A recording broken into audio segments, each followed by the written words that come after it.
Hello आप सभी लोगों को नमस्कार। एक बार फिर स्वागत है इस चैनल पर। देखिए आज हम बात करने वाले हैं टाइम एंड टेंस के बारे में।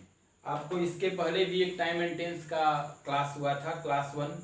तो आप आज अगर पहली बार इस चैनल पर जुड़े हैं तो इस वीडियो को लास्ट तक जरूर देखें, क्योंकि मैं टाइम एंड टेंस के वैसे सारे फैक्ट के बारे में आपके साथ आज बात करने वाला हूँ जो हमारे एग्जामिनेशन में पूछा जाता है। तो चलिए स्टार्ट करते हैं। आप अगर इस चैनल से अभी तक नहीं जुड़े हैं तो जुड़ जाएं और अपने मित्र दोस्तों के साथ इसे शेयर करें। तो चलिए आज हम इसे शुरू करते हैं। देखिए, इसको स्टार्ट करने से पहले मैं आपको बता दूं कि आपके लिए एक एजुकेशनल ऐप लाया गया है। ठीक है, तो इस ऐप का नाम है कैरियर इंग्लिश अड्डा। ठीक है, आप इस ऐप को बिल्कुल प्ले स्टोर से डाउनलोड कर सकते हैं। कैरियर इंग्लिश अड्डा जो आपके एग्जामिनेशन के लिए बहुत ही इंपॉर्टेंट है। और मैं बात करूं तो इस वीडियो के डिस्क्रिप्शन में भी लिंक है, वहां से भी आप इस एप्लीकेशन को डाउनलोड कर सकते हैं जो आपके आने वाले सभी एग्जामिनेशन के लिए इम्पोर्टेंट होगा। तो चलिए हम शुरू करते हैं टाइम एंड टेंस को। तो अपने साथ एक कॉपी और अपने साथ पेन जरूर रखें और टेलीग्राम चैनल से भी जुड़ जाएं। इस वीडियो के डिस्क्रिप्शन में लिंक है टेलीग्राम चैनल का, वहां से भी आप जुड़ सकते हैं। इसके पहले हमने टाइम एंड टेंस का एक क्लास लिया था आपके साथ, तो आज हमारी ये टाइम एंड टेंस का दूसरा क्लास होगा। देखिए, टाइम एंड टेंस में पिछले क्लास में हम लोगों ने बात किया था सिंपल पास्ट के बारे में, तो आज भी हम लोग सिंपल पास्ट के बारे में ही चर्चा करेंगे। तो चलिए सिंपल पास्ट के चर्चा में अगर हम चलें तो इसमें बहुत ही इंपॉर्टेंट एक बात कही गई है। देखिए, जो सिंपल पास्ट का आज जो मैं आपके साथ एप्लीकेशन बताने जा रहा हूँ, ये हमारे भारतवर्ष के लगभग सभी एग्जामिनेशन में पूछे जाते हैं। तो ये कहा जाए तो काफी VVI है। देखिए ध्यान से देखेंगे आप, अगर कहीं किसी सेंटेंस में कंडीशनल वर्ड का यूज किया गया है, जैसे कंडीशनल वर्ड मैं ऐसे कहूं कि अगर कहीं किसी सेंटेंस में आप कहिए कि कोई कंडीशनल वर्ड है और कंडीशनल वर्ड के सपोज दैट मैंने यहाँ लिख लिया इफ, तो अगर कहा जाए कि जब कहीं सेंटेंस में कंडीशनल वर्ड हो और कंडीशनल वर्ड के तुरंत बाद एक सब्जेक्ट हो, ठीक है, एक कंडीशनल वर्ड हो, कंडीशनल वर्ड के बाद एक सब्जेक्ट हो और उसके बाद यहाँ पर वर्ब के स्थान पर या तो V2 हो और V2 ना हो तो फिर वर हो। वर मतलब जिसको वाज का पुल्डल कहते हैं, और उसके बाद एक ऑब्जेक्ट हो। यानी कहने का मतलब है कि जब कहीं किसी सेंटेंस में कंडीशनल वर्ड हो, देख रहे हैं बहुत इंपॉर्टेंट है, कंडीशनल वर्ड के बाद सब्जेक्ट हो और सब्जेक्ट के बाद वर्ब के स्थान पर V2 आता हो या वर आता हो और उसके बाद ऑब्जेक्ट, उसके बाद एक और सब्जेक्ट आता है, क्योंकि कंडीशनल वर्ड लग जाने पे सब्जेक्ट की संख्या 2 होती है, तो एक और सब्जेक्ट आएगा। एक जो सब्जेक्ट आएगा उसमें याद रखेंगे कि यहाँ मॉडल वर्ब होता है, तो इधर पास्ट है तो मॉडल वर्ब भी पास्ट में होगा। जैसे सेल का यहाँ मॉडल वर्ब अगर हम पास्ट लेंगे तो शुड हो जाएगा, अगर यही विल का ले ले हम लोग तो वुड हो जाएगा, अगर हम कैन का पास्ट फॉर्म ले लेंगे तो कुड होगा, और मे का अगर पास्ट फॉर्म ले ले तो माइट होगा। और इसके बाद आने वाला जो वर्ब होता है वो V1 में होता है और इसके बाद यहाँ पे एक ऑब्जेक्ट होता है। देखिए बहुत बार इंपॉर्टेंट है, मैंने क्या कहा कि अगर कहीं किसी सेंटेंस में कंडीशनल वर्ड है तो ये कंडीशनल वर्ड इफ है, ऐसे कंडीशनल वर्ड के स्थान पे अनलेस आता है, अनटिल आता है, इनकेस आता है, बहुत सारे आते हैं। तो जब कभी कंडीशनल वर्ड के स्थान पर इफ या और सारे वर्ड हो और उसके बाद एक सब्जेक्ट हो, सब्जेक्ट के बाद वर्ब के स्थान पर V2 या वर आता हो और उसके बाद एक क्या हो यहाँ पे ऑब्जेक्ट हो, तो इसके बाद एक और सब्जेक्ट रहेगा और सब्जेक्ट का वर्ब भी पास्ट में होगा। याद रखेंगे आप, शुड होगा, वुड होगा, कुड होगा और माइट होगा और उसके बाद V1 हमेशा होगा, यहाँ कभी V2 या V3 नहीं लिखेंगे, उसके बाद ऑब्जेक्ट। तो चलिए इसको अपने डायरी पर, अपने कॉपी पर नोट डाउन कर लेंगे। इसका क्वेश्चन हम लोग देखेंगे कि इसका क्वेश्चन कैसे पूछा जाता है। तो आप बिल्कुल इसे देखें, हम लोग इसके क्वेश्चन पर, और इसको आप साथ साथ लिखते चलें क्योंकि आपके एग्जाम के लिए बहुत ही इंपॉर्टेंट है।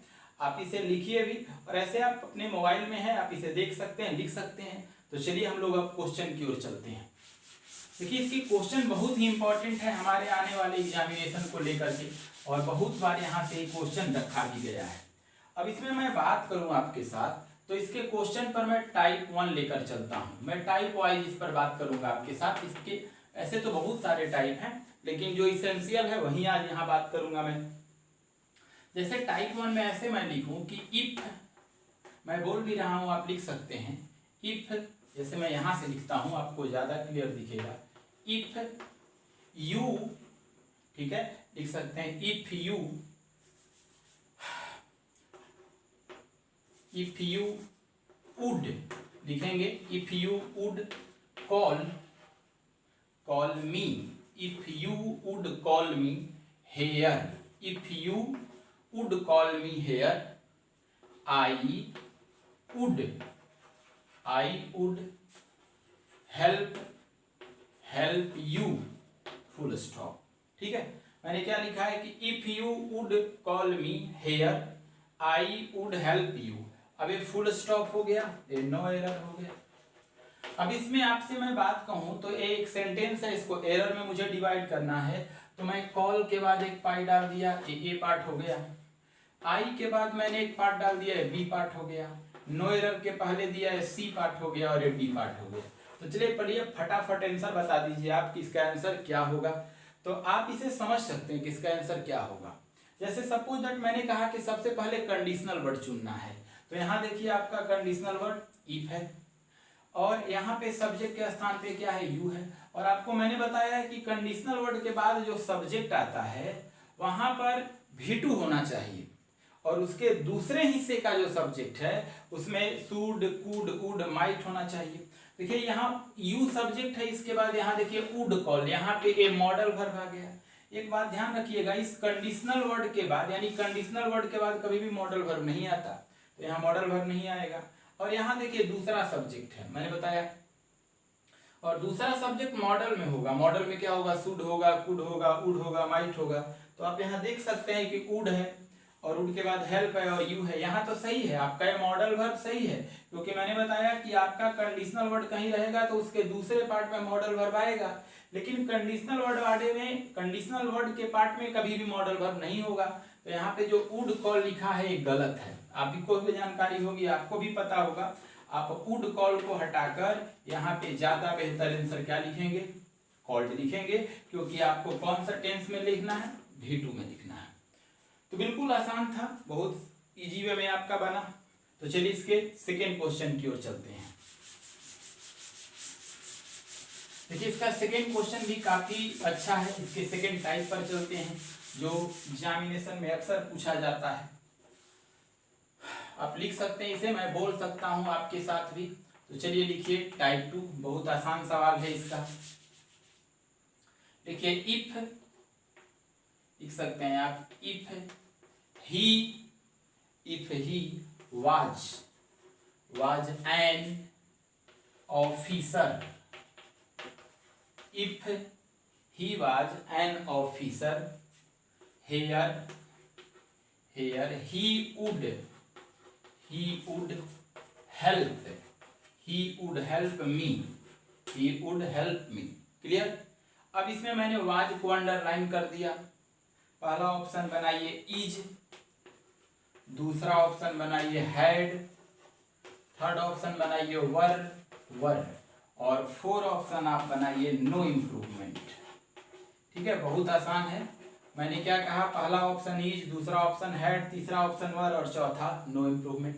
तो आप समझ सकते हैं कि यहाँ पे भी देखिए इफ कंडीशनल वर्ड है। आप खुद से पहले बनाइए कि इसका आंसर क्या होगा, आप समझ रहे होंगे। यहाँ पे देखिए क्या है, इफ कंडीशनल वर्ड है, इफ के बाद एक ही सब्जेक्ट है। तो मैंने कहा है कि कंडीशनल वर्ड के बाद अगर सब्जेक्ट है तो इसके बाद पास्ट अगर आता है तो मैंने समझाया था कि पास्ट में या तो मेन वर्ब V2 में आएगा और नहीं तो वर आएगा। तो यहाँ पे ही के बाद या वाज आया है, ये भी पास्ट है। अब आगे देखिए एन ऑफिसर, ये ऑब्जेक्ट है, ही सब्जेक्ट है, हेयर एडवर्ब है। ये देखिए दूसरे पार्ट का ये सब्जेक्ट हो गया, इसी का दूसरा पार्ट ये सब्जेक्ट हो गया। और इसमें मॉडल वर्ब मैंने बताया कि शुड वुड होता है, तो यहाँ वुड आया है, यानी यहीं पे आपका गलत है। तो कोई बोलेगा कि इफ के साथ तो पास्ट होता है, वाज सही है, लेकिन नहीं, इफ लगा हो और उसके बाद चाहे सब्जेक्ट सिंगुलर आता हो चाहे प्लूरल आता हो, अगर हमको वाज और वेयर में से कोई चुनना होगा तो कभी भी हम वाज नहीं लिखेंगे, क्योंकि ये इमेजिनरी का केस होता है, रियलिटी की केस नहीं होती है। और इमेजिनरी के केस में हमेशा जो होता है, चाहे सब्जेक्ट सिंगुलर हो चाहे सब्जेक्ट प्लूरल हो, वर्ब के स्थान पे हमेशा क्या होगा, वर होगा, वाज कभी नहीं होता। तो बहुत आसान है, आप समझ रहे होंगे इसको। तो इसका आंसर अगर देखेंगे तो यहाँ बदलने से अच्छा मैं आपको कहूँ कि अब इस वाज को वर्क करना है, बट ऑप्शन में देखेंगे तो ऑप्शन हमारा कौन है, यहाँ पे सी है। तो चलिए अब हम लोग पास्ट टेंस के दूसरे कंसेप्ट की ओर बढ़ते हैं। देखिए बहुत आसान है, आप इसे केयरफुली होकर एवरीडे अगर आप ऐसे ही इसे रिवीजन करते हैं और बाकी चीजों से आप देखते पढ़ते हैं तो ज्यादा समझ में आएगा। देखिए अगला कंसेप्ट जो टाइम एंड टेंस का है वो काफी अच्छा है, काफी इंपॉर्टेंट है और बहुत बार एग्जामिनेशन में पूछा भी गया है। जैसे इसका मैं बात करूं अगला एप्लीकेशन का, तो ये भी काफी VBI है जो बहुत बार एग्जामिनेशन में पूछा गया है। जैसे कहीं किसी सेंटेंस में आपको नो सूनर दिख जाए, अगर कहीं किसी सेंटेंस में नो सूनर का हिंदी होता है ज्यों ही, तो अगर कहीं सेंटेंस में आपको नो सूनर दिख जाए जिसका मतलब क्या होता है, ज्यों ही, तो याद रखना होगा कि जब पास्ट टेंस की बातें होती है तो इसके बाद डिड आता है। अब क्यों आता है, तो एक एडवर्ब का टॉपिक है इन्वर्सन, उसमें मैं बताऊंगा कि नो सूनर के बाद डिड क्यों आता है। अब देखिए पास्ट की बात है तो डिड के बाद सब्जेक्ट होगा, और हमको पता है कि डिड के बाद आगे आने वाला वर्ब हमेशा V1 में होता है और उसके बाद जो होगा ऑब्जेक्ट होगा। ठीक है, अब देखिए जब नो सूनर आप लिखेंगे तो याद रखेंगे उसका जो कॉम्प्लीमेंट या पूरक होता है वो देन होता है, तो नो सूनर का पूरक देन हुआ। इसके बाद भी एक सब्जेक्ट आएगा, जैसे यहाँ सब्जेक्ट है, और यहाँ भी जो वर्ब होगा याद रखना होगा V2 होगा, और उसके बाद अगर हम देखेंगे यहाँ तो ये आपका जो वर्ब V2 होगा, V2 के बाद यहाँ पे याद रखना होगा आगे ऑब्जेक्ट होगा। मतलब ये क्लियर है कि अगर कहीं नो सूनर लिखा है तो नो सूनर के बाद यहाँ पे क्या होगा, डिड होगा, डिड के बाद क्या होगा, सब्जेक्ट होगा, V1 होगा, ऑब्जेक्ट होगा, और नो सूनर के लिए याद रखना होगा क्या होगा, देन होगा। अक्सर एग्जामिनेशन में वेन दे देता है तो गलत है, और इसके दूसरे पार्ट में भी आने वाला वर्ब हमेशा क्या होगा, V2 होगा। यानी नो सूनर के बाद डिड रहेगा, ध्यान रखिएगा, आगे देन रहेगा और बाद के सब्जेक्ट का वर्ब V2 रहेगा। आप इसे लिख लेंगे। अब मैं इसके कंसेप्ट पे चलता हूँ, इसका क्वेश्चन पे चलता हूँ जो आपके एग्जामिनेशन में पूछा जाता है। ठीक है, तो चलिए इसका क्वेश्चन हम देखते हैं, एक क्वेश्चन इस पर बना के देखते हैं हम लोग। देखिए इसका क्वेश्चन मैं आपके साथ अभी अगर बात करूं तो आप लिख सकते हैं। चलिए पहला आप क्वेश्चन लिखिए, नो सूनर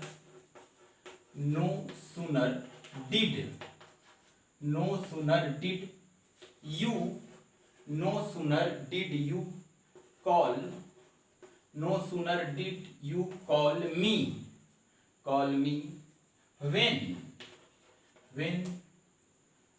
कॉल मी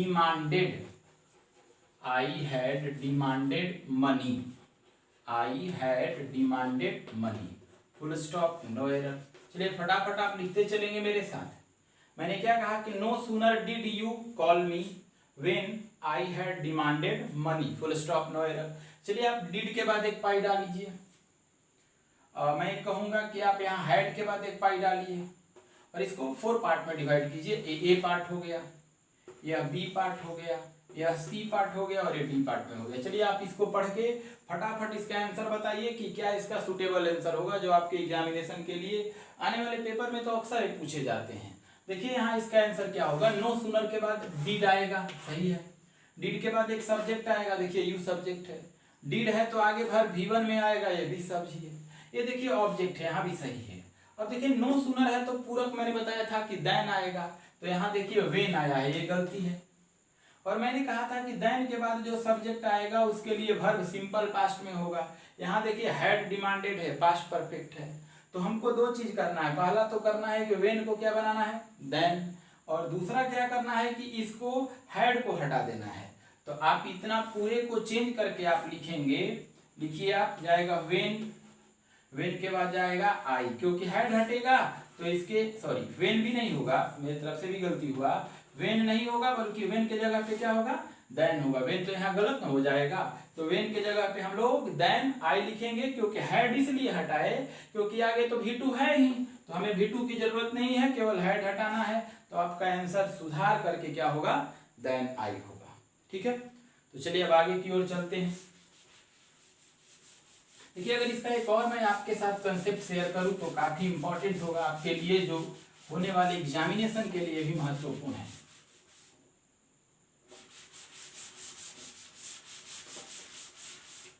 चलिए नेक्स्ट कंसेप्ट की ओर चलते हैं, आप उसे जरूर लिखेंगे, काफी बार एग्जामिनेशन में पूछा गया है। जैसे इसको मैं ऐसे कहूँ, बहुत बार पेपर में रखा भी है, काफी इंपॉर्टेंट है कि अगर ऐसे कहा जाए कि अगर कहीं किसी पर कहीं सेंटेंस में लिखा है इट इज टाइम, ठीक है, आप लिखते चलेंगे इट इज टाइम लिखा है, या कहीं पे लिखा है it is high time, it is time लिखा हो या इट इज हाई टाइम लिखा हो, या फिर लिखा हो it is prime time, it is prime time. तो अगर कहीं किसी सेंटेंस में it is time, it is high time, it is prime time लिखा हो, ठीक है, और इसके बाद एक सब्जेक्ट आता हो, याद रखिएगा, इसके बाद यहाँ क्या एक आता हो, सब्जेक्ट आता हो, तो सब्जेक्ट के बाद का जो वर्ब होगा, याद रखना होगा वो कैसा होगा, सिंपल पास्ट में होगा। सब्जेक्ट का वर्ब कैसा होगा, सिंपल पास्ट में होगा, यानी V2 होगा, और उसके बाद क्या होगा, ऑब्जेक्ट होगा। यानी आप ऐसे याद रखिए कि it is time, it is high time, it is prime time लिखा है, और उसके बाद एक सब्जेक्ट है, और सब्जेक्ट के बाद आने वाला वर्ब अक्सर पेपर में पूछता है, तो सब्जेक्ट रहने पर आने वाला वर्ब कैसा होगा, V2 होगा, और उसके बाद क्या होगा, ऑब्जेक्ट होगा। बहुत बार पेपर में लिखा है, आप इसे लिख लेंगे, ठीक है। मतलब it is time, it is high time, it is prime time लिखा है, तो इसके बाद एक क्या आना चाहिए, सब्जेक्ट। अगर सब्जेक्ट है तो आगे का वर्ब हमेशा कैसा रहेगा, सिंपल पास्ट में रहेगा, V2 में रहेगा। लेकिन किसी ने सवाल पूछा कि अगर इट इज टाइम है, इट इज हाई टाइम है, इट इज प्राइम टाइम है, और इसके बाद अगर सब्जेक्ट नहीं आता है, डायरेक्ट यहाँ पे वर्ब आ जाता है, यानी it is time, it is high time, it is prime time के बाद सब्जेक्ट नहीं बल्कि डायरेक्ट वर्ब आएगा, तो याद रखना होगा कि आने वाला जो वर्ब होगा आपका फुल इंफिनिटिव होगा, वो 2+V1 में होगा। क्लियर है? तो चलिए अब इसके क्वेश्चन को देख लेते हैं। बहुत ही आसान है ये कंसेप्ट, और इसके बहुत सारे क्वेश्चन भी हमारे पेपर में पूछे गए हैं, अक्सर पूछे भी जाते हैं। तो चलिए टाइप लिखिए आप इसका, और टाइप 1 आप इसका लिख सकते हैं। देखिए it is time, it is time, it is time played, it is time played a number of, it is time played a number of games, a number of games, full stop, no error. तो आप इसको ध्यान से देखेंगे तो इसको error बनाना है आपको, तो एरर बनाना है तो टाइम के बाद पाई डालिए, ए हो गया, आप प्लेड के बाद पाई डालिए, बी हो गया, और नो एरर के पहले पाई डालिए, सी हो गया, और इधर डी हो गया। तो आप देखेंगे कि अभी मैंने आपको क्या समझाया कि अगर it is time, it is high time, it is prime time है, तो आप देखिए इट इज टाइम है, it is high time, it is prime time है, तो इसके बाद मैंने कहा था कि अगर सब्जेक्ट आता है तब सिंपल पास्ट होगा, लेकिन इसके बाद तो कोई सब्जेक्ट है ही नहीं। तो जब इसके बाद कोई सब्जेक्ट नहीं है तो मैंने बताया था ना कि आगे आने वाला वर्ब कैसा होगा, 2+V1 में होगा। तो इसके बाद अगर 2+V1 में होगा तो ये प्लेड कहना गलती है, प्लेड के जगह पे आपको क्या लिखना होगा, टू प्ले लिखना होगा। तो प्लेड नहीं होगा बल्कि प्लेड के स्थान पे क्या होगा, टू प्ले होगा। समझ रहे हैं आप? एक और क्वेश्चन इसका मैं करा देता हूं जो काफी इंपॉर्टेंट है, चलिए इसको फटाफट लिखते चलिए, और लास्ट क्वेश्चन है आज के लिए। उसके बाद मैं ऐसे ही एवरीडे आपके साथ आता रहूंगा इसी टाइम पे। चलिए इसका सेकेंड क्वेश्चन लिखिए। देखिए it is high time, it is high time, it is high time that, it is high time that India, India खाली स्थान, इंडिया खाली स्थान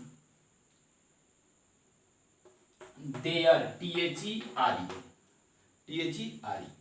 तो चलिए पहला ऑप्शन लिखिए गोन, GON, गॉन। सेकेंड ऑप्शन लिखिए गो, थर्ड ऑप्शन लिखिए गोज, और फोर्थ ऑप्शन लिखिए वेंट। चलिए फटाफट आंसर बताइए क्या होगा। आप समझ रहे होंगे कि इसका आंसर क्या बन रहा है। तो आप देखिए इट इज हाई टाइम आ गया, सही है। इसके बाद दैट आ गया, कनेक्टर है, इंडिया सब्जेक्ट है। तो जब ये सब्जेक्ट आ गया तो यहाँ वर्ब पूछा जा रहा है आपसे, तो आपको पता होगा कि वर्ब कैसा होगा, सिंपल पास्ट होगा। तो बिल्कुल आंसर क्या जाएगा, डी जाएगा। देखिए बहुत ही आसान कंसेप्ट है सिंपल पास्ट की, और आपको मैं सिंपल पास्ट इसलिए पढ़ा रहा हूं कि इसके पेपर में बहुत सारे सवाल रखे जाते हैं। तो चलिए आपका आज, अगर आपका क्लास आज का अच्छा लगा होगा तो इस चैनल से ऐसे ही जुड़े रहें, एवरीडे आपको दिया जाएगा। और ये जो कैरियर इंग्लिश अड्डा ऐप जो मैंने बताया उसे आप अपने मोबाइल में रजिस्टर्ड कर ले, और वहाँ पे एक स्टडी मटेरियल में जाएंगे तो आपको एवरीडे इसका वीडियो मिल जाएगा। इसका मैं पीडीएफ आपको प्रोवाइड करा दूंगा। इसका जो मैं यहाँ पढ़ा रहा हूँ उसका पीडीएफ आपको चैनल पर दूंगा और टेलीग्राम चैनल पर भी मैं दे दूंगा। और नहीं तो आपके लिए ज़्यादा बेहतर होगा कि जो आपका एप्लीकेशन है कैरियर इंग्लिश अड्डा, उसमें आप जैसे ही आप उसका खोलेंगे, जैसे ही आप खोलते हैं तो आपको ऊपर में देखेंगे तो ऐसे 3 लाइन दिखाएगा। इस 3 लाइन में जाएंगे तो यहाँ पे आपको स्टडी मटेरियल शो करेगा। स्टडी मटेरियल में देखिएगा जा करके आपको असाइनमेंट भी मिलेगा और वीडियो भी मिलेगा। तो चलिए आप लोगों के साथ ऐसे ही शेयर करते रहें और लाइक करें और कमेंट करके मुझे जरूर बताएं कि आपको कैसा लगा, इसमें क्या आपको कैसे दिक्कत है। जैसा होगा मैं आपके साथ फिर इसी तरह का बात करूंगा। चलिए आज के लिए इतना ही। थैंक यू, धन्यवाद।